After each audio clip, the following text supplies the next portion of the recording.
नमस्कार मित्रों, मैं अरुण शर्मा एग्ज़ाम कोच के ऑनलाइन प्लेटफॉर्म पर आपके साथ पॉलिटी की क्लास के साथ आया हूं।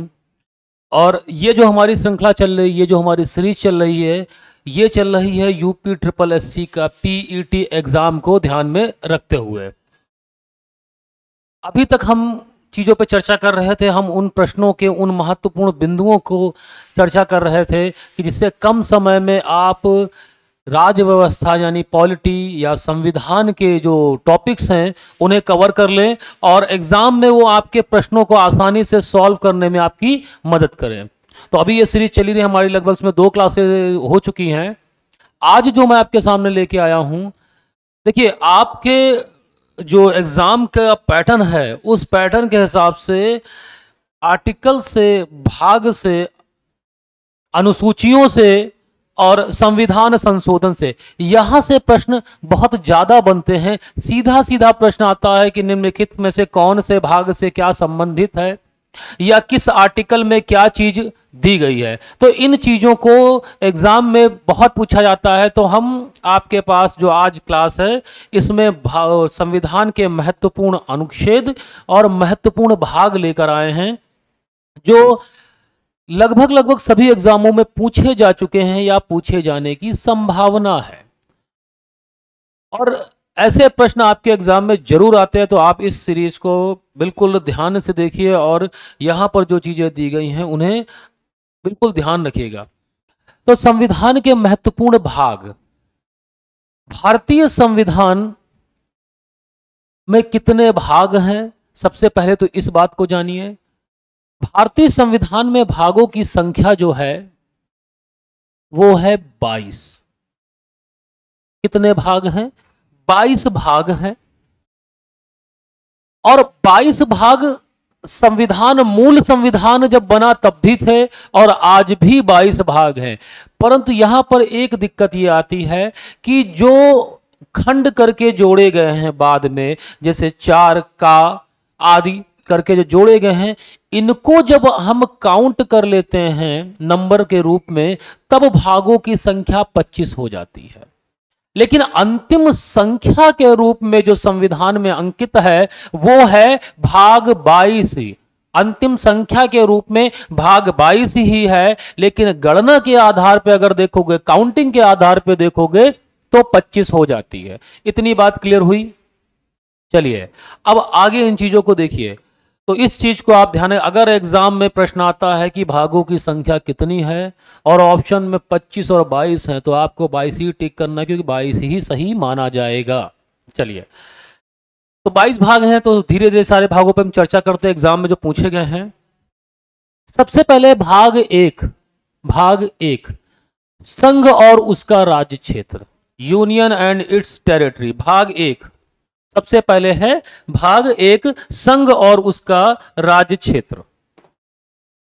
संघ और उसका राज्य क्षेत्र। अनुच्छेद कहां से कहां तक है? अनुच्छेद 1 से लेकर अनुच्छेद 4 तक इसका है। 1 2 3 4, अनुच्छेद 1 से 4 तक।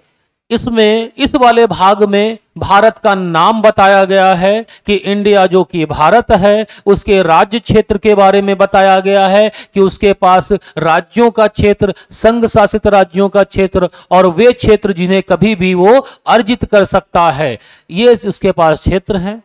फिर भाग 2 में, अनुच्छेद 2 में बताया गया है कि वह नए राज्यों को प्रवेश और गठन कर सकता है, नए राज्यों का प्रवेश और गठन कर सकता है। फिर 3 में बताया गया है कि वह जो वर्तमान में राज्य हैं उन राज्यों का क्या कर सकता है? सीमाओं को परिवर्तित कर सकता है, उनके नामों को परिवर्तित कर सकता है, उनको जोड़कर नए राज्य बना सकता है, उनको विभाजित करके नए राज्य का बना सकता है। फिर आर्टिकल 4 है। आर्टिकल 4 में कहा गया है जो अनुच्छेद 2 और 3 में होगा वो संविधान संशोधन अनुच्छेद 368 के अंतर्गत नहीं माना जाएगा। इतनी बात समझ में आई? तो एग्जाम में कभी कभी ये पूछता है, लेकिन ज्यादातर जो यहां से प्रश्न बनते हैं भाग 1 से, वो बनता है आर्टिकल 2 और 3 को संयुक्त करके। आर्टिकल 2 और 3 को संयुक्त करके यहां से प्रश्न बनता है। अगर आपसे प्रश्न बने कि वर्तमान समय में जम्मू और कश्मीर, वर्तमान समय में जम्मू और कश्मीर तथा लद्दाख यूटी, जम्मू और कश्मीर तथा लद्दाख यूटी का निर्माण किस संविधान के अनुच्छेद, किस अनुच्छेद के अंतर्गत किया गया है? तो आप आंसर क्या देंगे? अब देखिए, जम्मू कश्मीर पहले से राज्य विद्यमान है हमारे पास, उसका हमने क्या किया है? विभाजित किया है, तो ये आर्टिकल 3 में आएगा। ऐसे प्रश्न बनते हैं, तो इस भाग से आप ध्यान रखिएगा, ज्यादातर प्रश्न 2 और 3 से बनने की संभावना ज्यादा होती है। कभी कभी एग्जाम में आपसे पूछ सकता है कि भाग 1 में क्या है। बात क्लियर हुई? चलिए अब आगे देखिए, अगला है भाग 2। भाग 2, भाग 2 क्या है? सिटीजनशिप से संबंधित है, यानी नागरिकता से संबंधित है। सिटीजनशिप यानी नागरिकता से संबंधित है, और कहां से कहां तक है? अनुच्छेद 5 से लेकर अनुच्छेद 11 तक है। अनुच्छेद 5 से लेकर अनुच्छेद 11 तक है। अब देखिए ये इंपॉर्टेंट क्यों हो गया? संविधान संशोधन, नागरिकता संशोधन बिल आया था, और उसके बाद काफ़ी चीज़ें भी गड़बड़ हुई थी, बहुत से प्रोटेस्ट भी हुए थे, ये सब चीज़ें था। तो एग्जामिनर के दृष्टिकोण में भी कहीं ना कहीं हो सकता है कि ये भाग के बारे में पूछ ले। लेकिन सबसे जरूरी जो प्रश्न यहाँ से बनने की संभावना ज़्यादा होती है, वो संभावना ये होती है कि नागरिकता के विषय में, नागरिकता के विषय में विनिमन या विधि निर्माण की शक्ति किसके पास है? नागरिकता के विषय में विधि निर्माण की शक्ति किसके पास है? यह प्रश्न बनने की ज्यादा संभावना रहती है। तो वो क्या है? संसद है। क्या है? संसद है। संसद नागरिकता के विषय में क्या बनाती है? कानून बनाती है, उनका विनियमन करती है। एक और बनने की संभावना रहती है, लेकिन वो प्रश्न भाग से ना आकर संविधान के स्रोत से पूछा जाता है कि संविधान के जो स्रोत हैं, जो भारतीय संविधान का निर्माण हुआ है, उनमें जो आर्टिकल्स लिए, वो जो चीजें ली गई हैं, वो कहां से ली गई। तो उसमें एक नागरिकता का पूछा जाता है, या पूछा है इसमें कि एकल नागरिकता, सिंगल सिटीजनशिप भारतीय संविधान में किस देश के संविधान से आई है? सिंगल सिटीजनशिप या एकल नागरिकता भारतीय संविधान में किस देश के संविधान से आई है? तो आंसर क्या है? ब्रिटेन। आंसर क्या है? ब्रिटेन।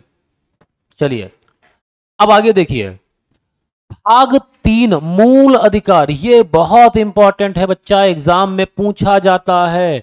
मूल अधिकार, फंडामेंटल राइट्स, मूल अधिकार या मौलिक अधिकार संविधान के किस भाग से संबंधित हैं? बहुत बार प्रश्न एग्जाम में आया है, ध्यान रखिएगा। मूल अधिकार या फंडामेंटल राइट्स संविधान के अनुभाग 3 से संबंधित है, एक ये प्रश्न बनता है।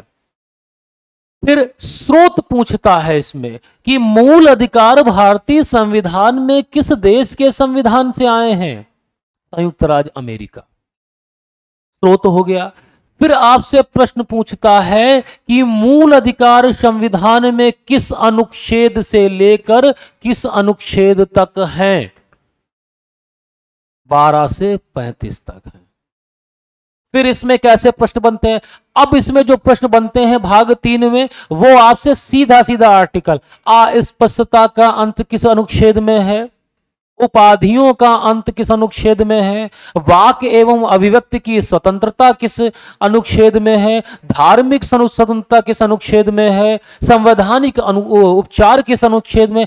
अब इसमें से ऐसे प्रश्न बनते हैं। तो ये वाला जो आपका है भाग 3 एग्जाम के दृष्टिकोण से बहुत इंपॉर्टेंट है, आप इस चीज का ध्यान रखिएगा। भाग 3 को आप जरूर पढ़ के जाइएगा। भाग 3 को आप जरूर पढ़ के जाएंगे। प्रश्न के उसमें से ध्यान रखिए कि देखिए पीटी के एग्जाम में आपसे जो इस प्रश्न पूछेगा बच्चा, मैं बार बार कह रहा हूं कि ऐसे ही प्रश्न पूछेगा कि मूल अधिकार संविधान के किस भाग में है? मूल अधिकार संविधान के भाग में किस अनुच्छेद से किस अनुच्छेद तक है?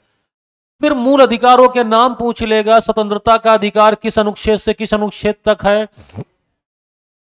धार्मिक स्वतंत्रता को, आपका समानता का अधिकार किस अनुच्छेद से किस अनुच्छेद तक, ऐसे प्रश्न बनते हैं, तो आप ध्यान रख के जाइएगा इस चीज को। ठीक, अब आगे बढ़ते हैं। अगला है राज्य के नीति निदेशक तत्व। राज्य के नीति निदेशक तत्व अनुच्छेद 36 से लेकर अनुच्छेद 51 तक है।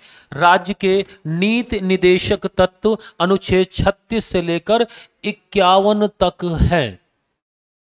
अब इसमें देखिए क्या बनता है। इसमें जो प्रश्न पूछे जाते हैं वो आर्टिकल्स के रूप में पूछे जाते हैं। अनुच्छेद 40 बहुत बार पूछा जाता है। अनुच्छेद 40 बहुत बार पूछा जाता है। 50, 51 कार्यपालिका से राज्य न्यायपालिका का पृथक्करण, 50 ऐसे आर्टिकल्स। इसमें से जो प्रश्न बनते हैं वो आर्टिकल से पूछे जाएंगे। ध्यान रखिएगा बिल्कुल कि जो राज्य के नीति निदेशक तत्व हैं, इनसे जो प्रश्न बनेंगे वो आर्टिकल्स के रूप में बनते हैं। जो इसमें आर्टिकल्स दिए हुए हैं उन आर्टिकल के रूप में प्रश्न बन जाते हैं। ठीक है, चलिए अब आगे देखिए। आगे है भाग 4 का। भाग 4 क्या, या 4A मौलिक कर्तव्य। मौलिक कर्तव्य या फंडामेंटल्स ड्यूटीज। मौलिक कर्तव्य क्या है?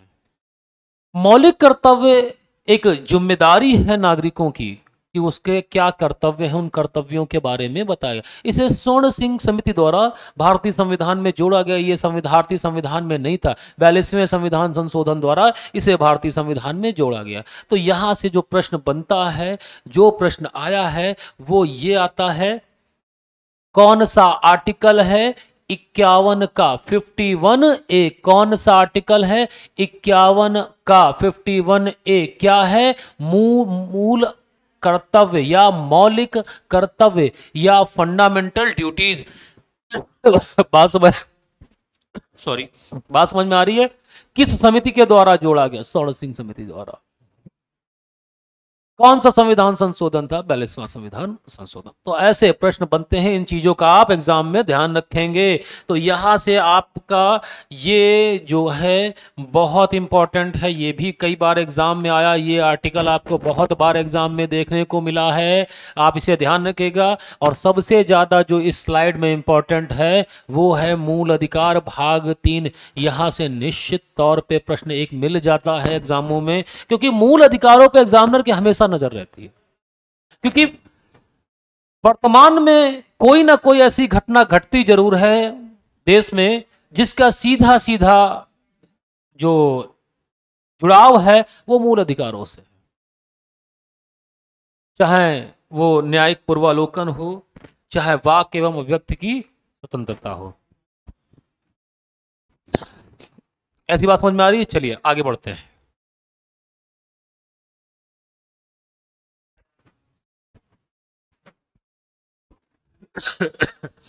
देखिए अगला, देखिए अगला बच्चा है भाग 5। अब देखिए भाग 5 जो है वो संघ के बारे में है, द यूनियन के बारे में है। भाग 5, भाग 5 क्या है? द यूनियन यानी संघ के बारे में है। जो संघ के लिए संविधान लिखा गया उसके बारे में है द यूनियन। इसमें कहां से कहां तक है? आर्टिकल 52 से लेकर अनुच्छेद 151 तक है। अब इसमें जो डिवाइड किया गया है, जो इसे है वो है कार्यपालिका, एग्जीक्यूटिव, संसद यानी विधायिका, इसमें डिवाइड किया गया है। आगे देखिए, संघ की न्यायपालिका, ये तो 3 पार्ट हो गए सरकार के। फिर राष्ट्रपति की विधायी शक्ति और महानियंत्रक, नियंत्रक एवं महालेखा परीक्षक यानी कैग के बारे में। अब देखो यहां से कार्यपालिका में जो चीजें हैं, आर्टिकल 52 से लेकर 78 तक, 52 से लेकर 78 तक। तो कार्यपालिका में है कौन कौन? राष्ट्रपति, उपराष्ट्रपति, राष्ट्रपति, उपराष्ट्रपति, मंत्रिपरिषद, प्रधानमंत्री, और महान्यायवादी इनको मिलाकर केंद्रीय कार्यपालिका या संघ की कार्यपालिका का गठन होता है। अब देखिए प्रश्न कहां से आएगा, राष्ट्रपति के अनुच्छेदों के बारे में आपसे पूछेगा, राष्ट्रपति की पावर, राष्ट्रपति की कार्यपालिका की शक्ति। बहुत बार प्रश्न बना है आर्टिकल 53 कि कार्यपालिका का प्रधान राष्ट्रपति होगा, किस अनुच्छेद से संबंधित है। राष्ट्रपति की क्षमा दान करने की शक्ति, राष्ट्रपति की न्यायपालिका से सलाह लेने की शक्ति, ये सब चीजें प्रश्न बनते हैं। उपराष्ट्रपति, कौन सा आर्टिकल है कि राष्ट्रपति उपराष्ट्रपति पदेन सभापति होगा राज्यसभा का, ये सब चीजें प्रश्न बनते हैं। प्रधानमंत्री के बारे में, प्रधानमंत्री कर्तव्य के बारे में, महान्यायवादी, इन तरह के प्रश्न एग्जाम में सीधे सीधे बनते हैं, तो आप इस चीज को ध्यान रखिएगा। फिर है संसद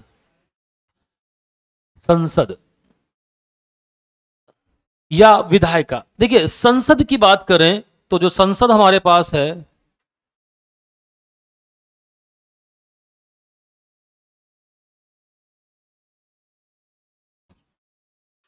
जो भारतीय संसद है उसके गठन की बात की गई है आर्टिकल 79 में। वो बनेगी राष्ट्रपति, राज्यसभा और लोकसभा। राष्ट्रपति राज्यसभा और लोकसभा के संयुक्त रूप को कहेंगे हम संसद। क्या? संघीय विधायिका। इतनी बात समझ में आ रही है? राष्ट्रपति संसद का अभिन्न अंग है, लेकिन किसी भी सदन का सदस्य नहीं होता है, और संसद का कार्य है कानून का निर्माण करना। तो जितनी भी प्रक्रिया, वैधानिक प्रक्रिया है, विधायी प्रक्रिया है, कानून कैसे बनता है, कितने प्रकार के विधेयक है, कैसे इसका कार्यकाल चलता है, कैसे कार्य विधि है, सब चीजें आपको यहाँ पे देखने को मिली। तो ये अपने आप में बहुत बड़ा टॉपिक हो जाता है। इसमें आर्टिकल्स, उन आर्टिकल्स के बारे में पूछा है, अभी आगे उन आर्टिकल्स की हम चर्चा पे कर रहे हैं। राष्ट्रपति की विधायी शक्ति आर्टिकल 123, और इसी को कहते हैं अध्यादेश, ऑर्डिनेंस, अध्यादेश। और ये एग्जाम में बहुत बार पूछा गया है कि राष्ट्रपति की अध्यादेश जारी करने की शक्ति किस अनुच्छेद में है। राष्ट्रपति की अध्यादेश जारी करने की शक्ति संविधान के किस अनुच्छेद में है? तो अनुच्छेद 123 में है, अनुच्छेद 123 में है। आप ध्यान रखिएगा, ये एग्जाम में बहुत बार प्रश्न आया है कि राष्ट्रपति की अध्यादेश जारी करने की शक्ति संविधान के किस अनुच्छेद में है? अनुच्छेद 123। फिर संघीय न्यायपालिका। अब देखिए संघीय न्यायपालिका से जो प्रश्न बनता है, बनेंगे आप लोग के स्तर पर बनने की संभावना रहती है। उन संभावनाओं में ज्यादातर आर्टिकल्स किस आर्टिकल से कहां तक है? न्यायपालिका का स्रोत क्या है? स्वतंत्र न्यायपालिका है। जो न्यायपालिका की शक्ति है, न्यायिक पूर्वालोकन आदि शक्तियां कहां से ली गई? स्वतंत्र न्यायपालिका है। तो ज्यादातर इसके आर्टिकल्स के बारे में पूछता है, और न्यायपालिका की चर्चा हम इस पे एक लेक्चर बनाएंगे, एक वीडियो बनाएंगे, उसमें आपको वो विस्तार पूर्वक पीटी के लिए ये मिल जाएगा। फिर आगे है CAG, नियंत्रक एवं महालेखा परीक्षक। देखिए इसका जो आर्टिकल है, आर्टिकल 148, आर्टिकल 148, ये एग्जाम में पूछा जाता है कि कैग किस अनुच्छेद से संबंधित है? Article 148, article 148। तो आप इस चीज को ध्यान रखिएगा। आगे बढ़ा जाए, आर्टिकल 148। तो इस हिसाब से आप समझ रहे ना किस हिसाब से चलना आपको। ऐसे ही प्रश्न एग्जाम में बनते हैं, वनडे लेवल पे ऐसे ही प्रश्न एग्जाम में बनते हैं। चलिए आगे देखिए, भाग 6। भाग 6 राज्य के बारे में, जो राज्य हैं उन राज्यों के बारे में भाग 6 है। अब इसमें भी वही चीज है कि कार्यपालिका है जो राज्यपाल, मंत्रिपरिषद, मुख्यमंत्री और महाधिवक्ता, इनसे मिलकर राज्य की कार्यपालिका बनती है। तो यहां से प्रश्न पूछ लिया जाता है, जो वहां से राज्यपाल, कि राज्यपाल भाई का जो नियुक्ति है वो कौन करता है, किस आर्टिकल से संबंधित है, राज्यपाल की कुछ पावर्स के बारे में पूछ लेता है। तो यहां से प्रश्न बनते हैं, तो आपको भी आर्टिकल्स के रूप में ये हम आगे बताते हैं। फिर राज्य का विधानमंडल। देखिए राज्य के विधानमंडल की बात करें बच्चा,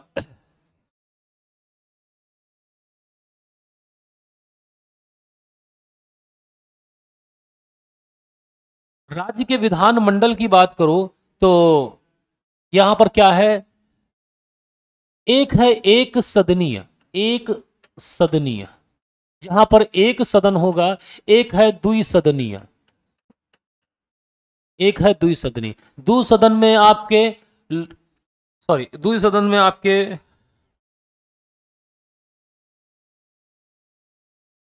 एक तो विधान सभा और दूसरा विधान परिषद, दो आ जाती है, और एक सदन में विधान सभा आ जाती है। तो कहीं कहीं राज्यों में है, कहीं कहीं राज्यों में विधान परिषद नहीं मौजूद है। तो इस तरह के यहां से प्रश्न बनने की संभावना है, लेकिन आर्टिकल्स के रूप में, भाग के रूप में नहीं आएगा आपसे।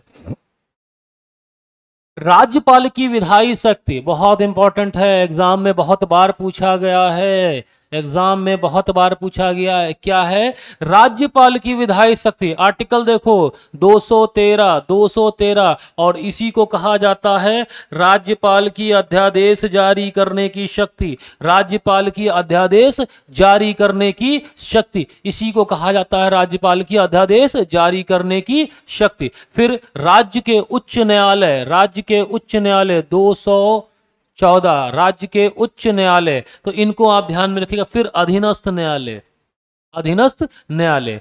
बात समझ में आ रही है? आगे बढ़ा जाए।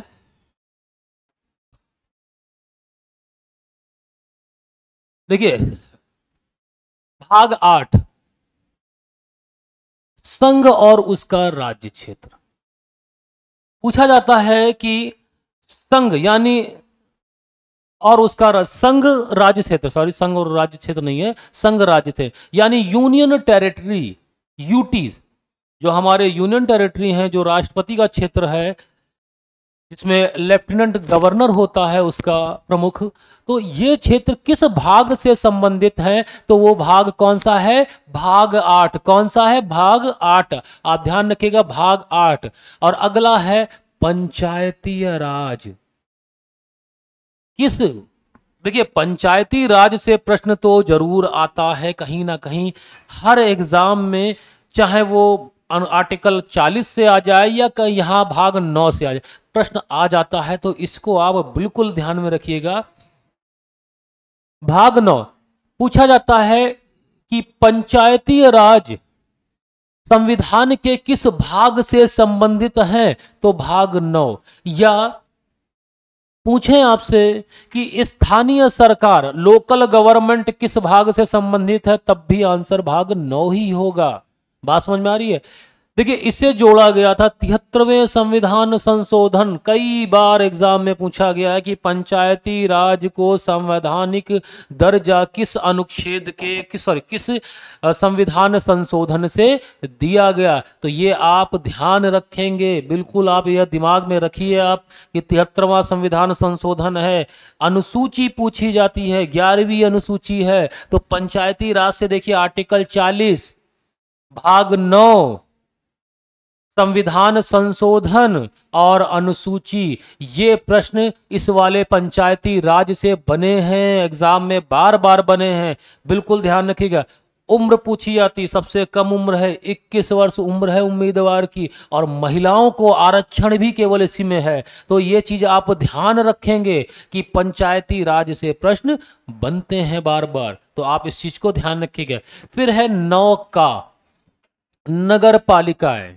नगर पालिकाएं भी आपके एग्जाम के दृष्टिकोण से इंपॉर्टेंट हैं, और इसमें इंपॉर्टेंट है आपका 74वां संविधान संशोधन।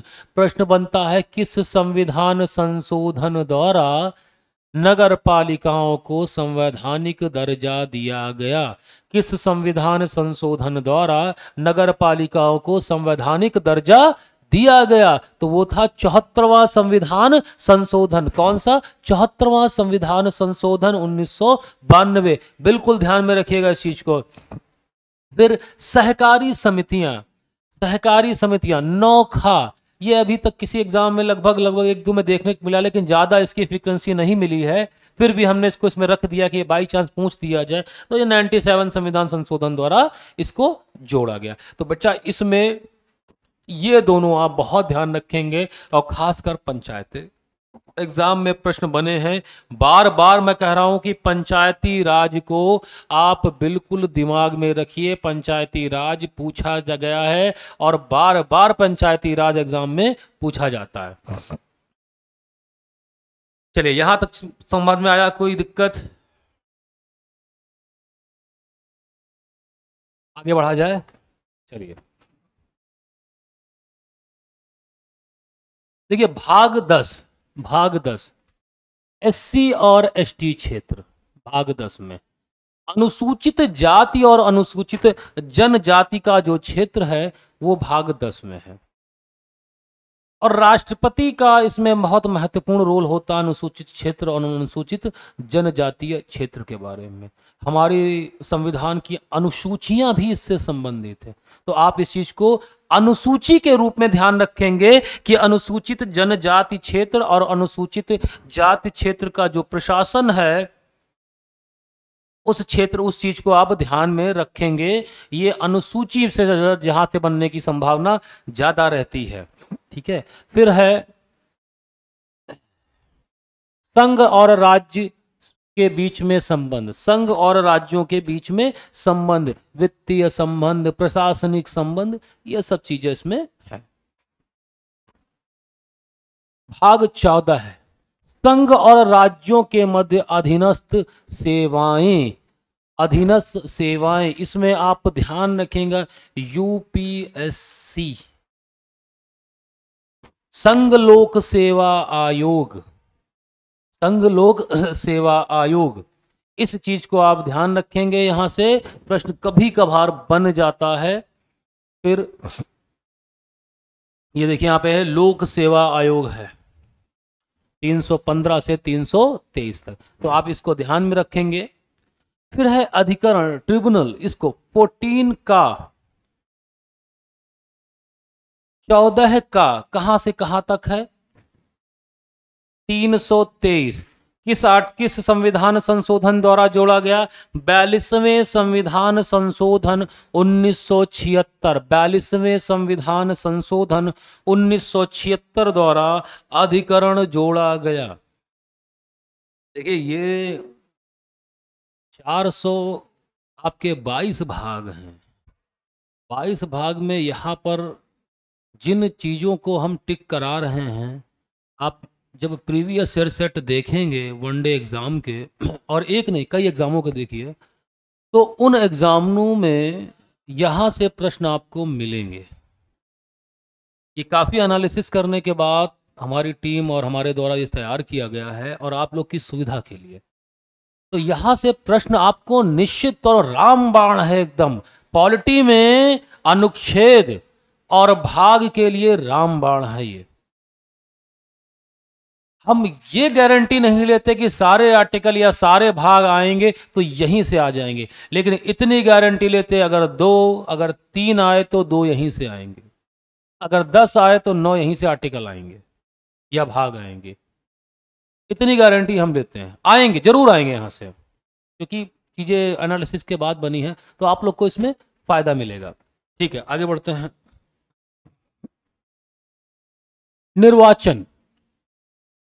निर्वाचन आयोग भारत की एक संस्था है। निर्वाचन आयोग जो राष्ट्रपति, उपराष्ट्रपति, लोकसभा, राज्यसभा, राज्य विधान सभाओं, राज्य विधान मंडल, इनके चुनावों को कराने के लिए उत्तरदायी इकलौती संस्था है। लेकिन यहां पर एक चीज आप ध्यान रखिएगा कि पंचायती राज चुनावों को कराने के लिए निर्वाचन आयोग उत्तरदायी संस्था नहीं है, वहां पर राज्य निर्वाचन आयोग है। वहां पर कौन है? राज्य निर्वाचन आयोग है। तो इस चीज को आप ध्यान में रखिएगा। फिर है भाग 17 राजभाषा। राजभाषा की जो राजभाषा है वो क्या होगा? हिंदी देवनागरी लिपि भारत की राजभाषा होगी। अगला है भाग 18, बहुत इंपॉर्टेंट है, आपातकाल। 3 प्रकार के आपातकाल हैं। राष्ट्रीय आपातकाल, राष्ट्रपति शासन और वित्तीय आपातकाल, और वित्तीय आपातकाल, ये 3 प्रकार के आपातकाल है। प्रश्न यहां से आर्टिकल और भाग दोनों के रूप में बनता है। पूछेगा आपातकाल किस भाग में है, पूछेगा आपसे कि राष्ट्रीय आपातकाल किस अनुच्छेद से संबंधित है, राष्ट्रपति शासन किस अनुच्छेद से संबंधित है, वित्तीय आपातकाल किस अनुच्छेद से संबंधित है, कितने समय के लिए लगता है, कौन उद्घोषणा करता है, क्या क्या है, मूल अधिकारों पे क्या प्रभाव पड़ता है, कहां पर लिखित सिफारिश की आवश्यकता होती है। ऐसे प्रश्न यहां से बनते हैं। तो यहां के लिए आप इतना ही जानिए कि भाग 18 आपको याद रखना है। भाग 18 आपको क्या करना है, याद रखना है। भाग 18 आपको याद रखना। चलिए आगे देखिए, भाग 20। भाग 20 संविधान संशोधन।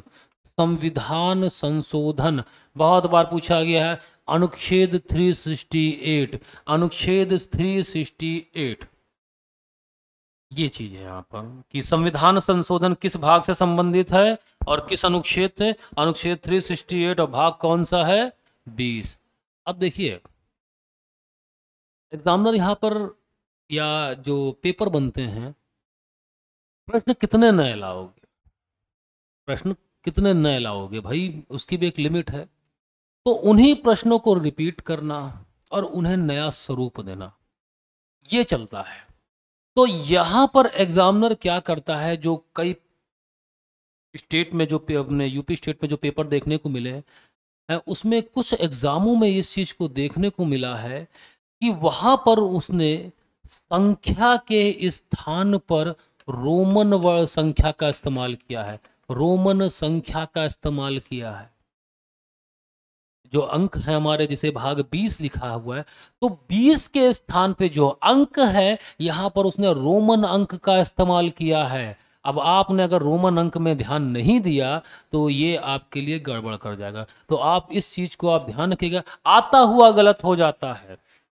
आपको पता है भाग 20 में संविधान संशोधन है, उसने क्या किया, 20 की जगह पर रोमन लगा दिया, 20 की जगह पर रोमन में लिख दिया। अब आपको रोमन में नहीं पता है 20 को रोमन में किस प्रकार से लिखा जाता है, तो ये चीजें गड़बड़ हो जाएंगी। तो आपको ये भी ध्यान रखना है कि जो संख्याएं हैं उसमें रोमन में उसे किस प्रकार लिखा जाता है।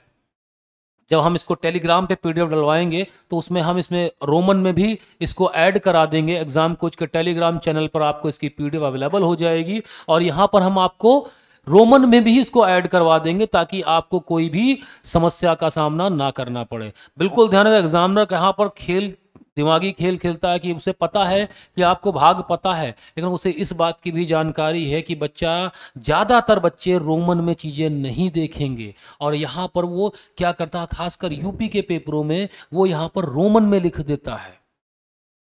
जैसे लोअर पीसीएस के पेपर्स में देखने को मिला, आरओ या और वनडे एग्जाम जो स्टेट में कराए गए, उसमें भी कहीं ना कहीं मुझे ये बार बार एक चीज़ देखने को मिली कि जब उसने वो मैचिंग वाले बनाए तो उन मैचिंग वालों में उन्होंने क्या किया, रोमन में पूछ दिया। और तो और जब आप प्रीवियस ईयर पेपर्स का एनालिसिस करेंगे, तो मैं एक पेपर को देख रहा था, तो संविधान संशोधन उसने पूछा और संविधान संशोधन में हर बार वो कुछ महत्वपूर्ण चीजें पूछता था उसमें कि भाई किस संविधान संशोधन में क्या हुआ, पूछ लेता था आगे, या सन पूछ लेता था कि किस सन में कौन सा संविधान संशोधन हुआ।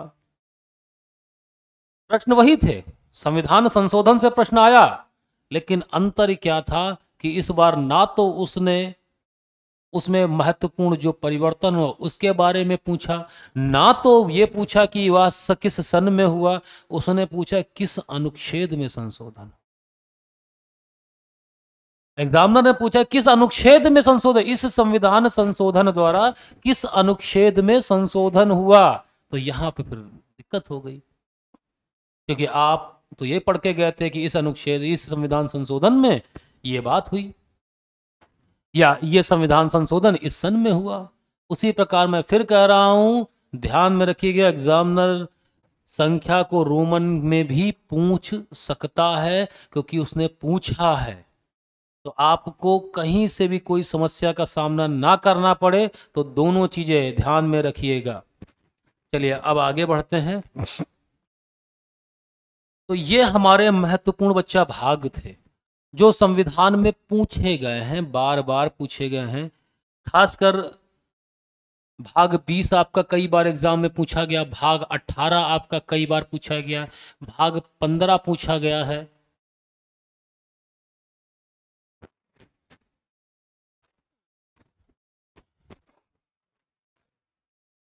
भाग 9 आपसे कई बार पूछा गया, 9 का आपसे एग्जाम में कई बार पूछा गया है।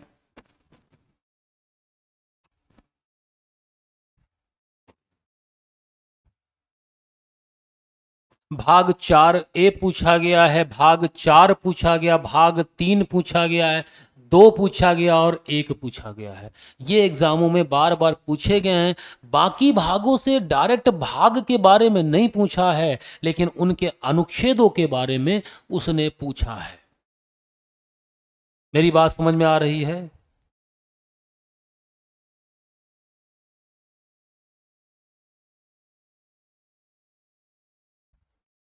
चलिए अब आगे बढ़ा जाए।